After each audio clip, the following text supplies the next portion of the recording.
Olá pessoal, eu sou o Pedro Brandão, professor de língua portuguesa formado pela PUC do Rio de Janeiro. Começa agora mais uma videoaula do nosso canal Português Papo Cabeça.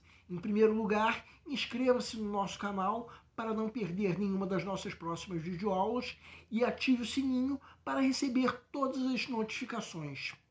Nessa aula nós vamos prosseguir o assunto de intertextualidade, a propriedade de um texto ligada ao fato de que, para que haja o processamento cognitivo, ou seja, produção e recepção de um texto, é necessário conhecimento prévio de outros textos.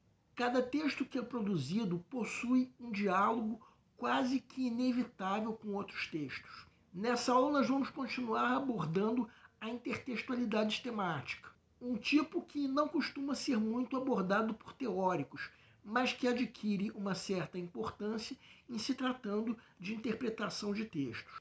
Esse tipo de intertextualidade ocorre quando um determinado texto repete o tema abordado por outros textos. Em outras aulas de sexta-feira, nós já abordamos 6 tipos, e nessa aula nós vamos abordar um 7º tipo, que ocorre entre histórias voltadas para um determinado tema esse que se repete ao longo do tempo. Daqui a pouco nós vamos explicar melhor.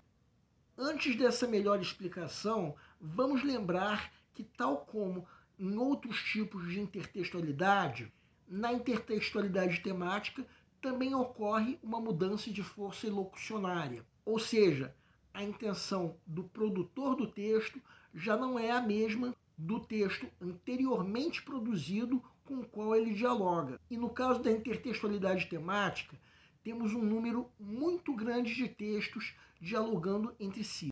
Agora vamos falar sobre esse 7º tipo de intertextualidade temática e vamos começar tomando como exemplo a tragédia Medeia, do antigo teatro grego, escrita pelo dramaturgo Eurípides, cerca de 431 a.C.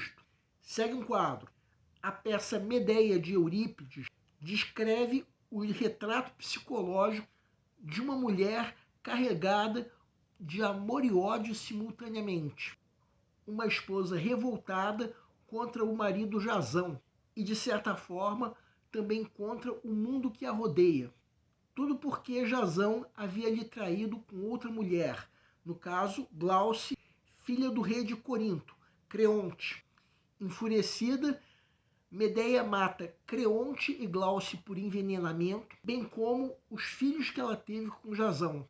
Tudo isso por vingança, é claro. E quando Jasão descobre, Medeia foge para Atenas.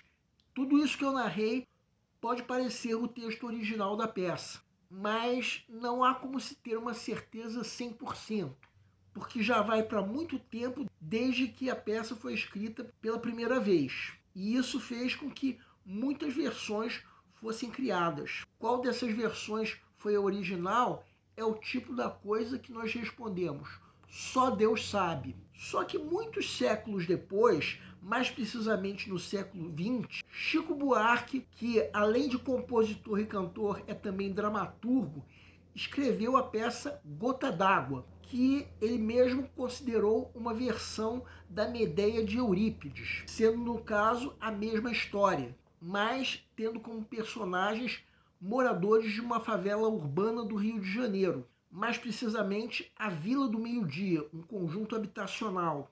Por ser a mesma história, nós temos uma intertextualidade temática. Por estar inserida em outro contexto, temos uma mudança de força locucionária.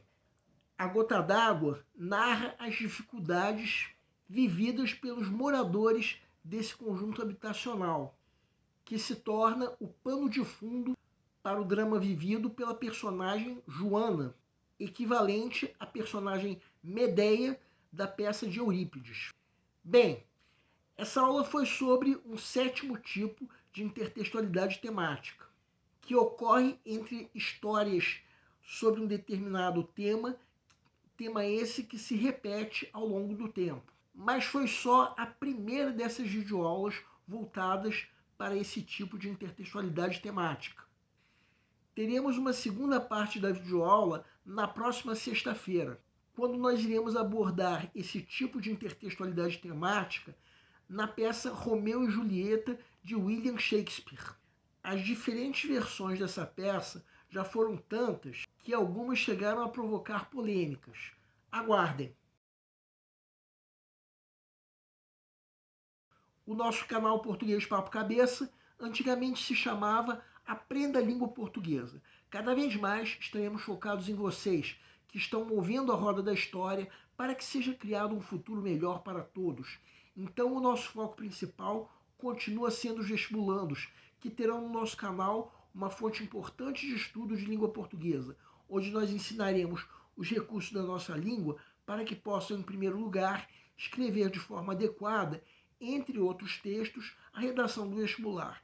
Em segundo lugar, para que possam interpretar textos de forma adequada, não apenas numa prova de vestibular ou concurso, mas também na leitura de textos que ajudarão vocês a se manterem atualizados. Cada vez mais nós teremos no nosso canal um Papo Cabeça.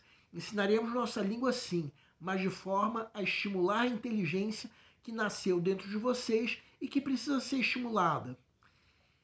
E a missão do nosso canal é melhorar cada vez mais. Então vocês podem usar tanto o nosso e-mail quanto a nossa fanpage para fazerem qualquer comentário, elogio, crítica ou ainda reclamação sobre as nossas videoaulas. E vocês também podem usar tanto o nosso e-mail quanto a nossa fanpage para pedirem para esclarecer qualquer dúvida que vocês tenham sobre a matéria. E nós agradecemos a todos vocês que estão assistindo às nossas videoaulas. Em especial, nós agradecemos a todos vocês que estão compartilhando nossas videoaulas com outras pessoas. Muito obrigado, porque vocês estão ajudando o nosso canal a ser feito. Pedimos ainda que deixem um like. Muito obrigado e aguardem nossa próxima aula.